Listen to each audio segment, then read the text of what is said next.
ఆసిఫాబాద్ నియోజకవర్గంలోని నార్నూల్లో మంత్రి వివేక్ వెంకటస్వామి పర్యటించారు. ఇక ఈ సందర్భంగా ఏజెన్సీ ప్రాంతమైన నార్నూరుకు విద్యాసంస్థ ఏర్పాటుకు కృషి చేస్తానని హామీ ఇచ్చారు.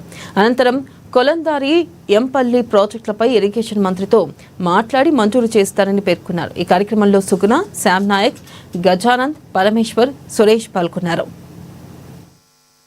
రైతులకు ప్రజలకు ఉపయోగపడుతుంది.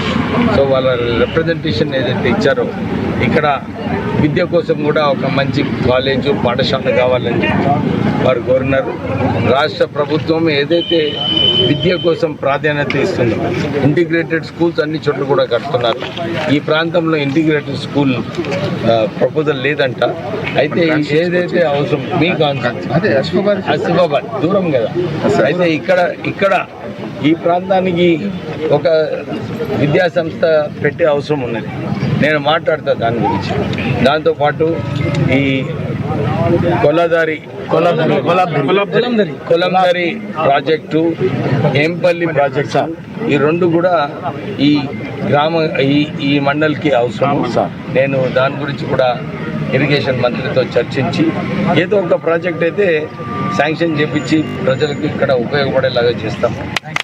దాంతోపాటు అందరు కమ్యూనిటీస్ కూడా ఒక అంబేద్కర్ భవను, ఒక బంజారా భవను, ఒక షాదీఖానా అడగడం జరిగింది. రాష్ట్ర వ్యాప్తంగా రాష్ట్ర ప్రభుత్వం ఈ భవనాలు కట్టడంలో వారు ఒక నిర్ణయం తీసుకుంటున్నారు. అన్ని చోట్ల కూడా కడితే వారు పెళ్లిళ్ళు చేసుకోవచ్చు, చదువుకోవచ్చు.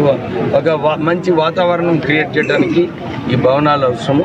అది కూడా నేను మా డిస్ట్రిక్ట్ మంత్రి గారితో మాట్లాడి ఈ ప్రాంతానికి మేలు చేసేటట్టు చేస్తాను. Thank you. పానీలది పెద్ద ఇష్యూ.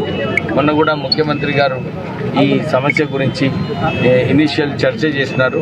మనం కూర్చోవాలి, ఎందుకంటే ఈ గ్యారంటీ కార్డ్స్ ప్రకారంగా ఏదైతే ఎక్కువ మందికి మాట ఇచ్చినారో కాంగ్రెస్ పార్టీ ఈ గ్యారంటీలన్నీ కూడా మీరు చూస్తారు ఉన్నారు ఇక్కడ.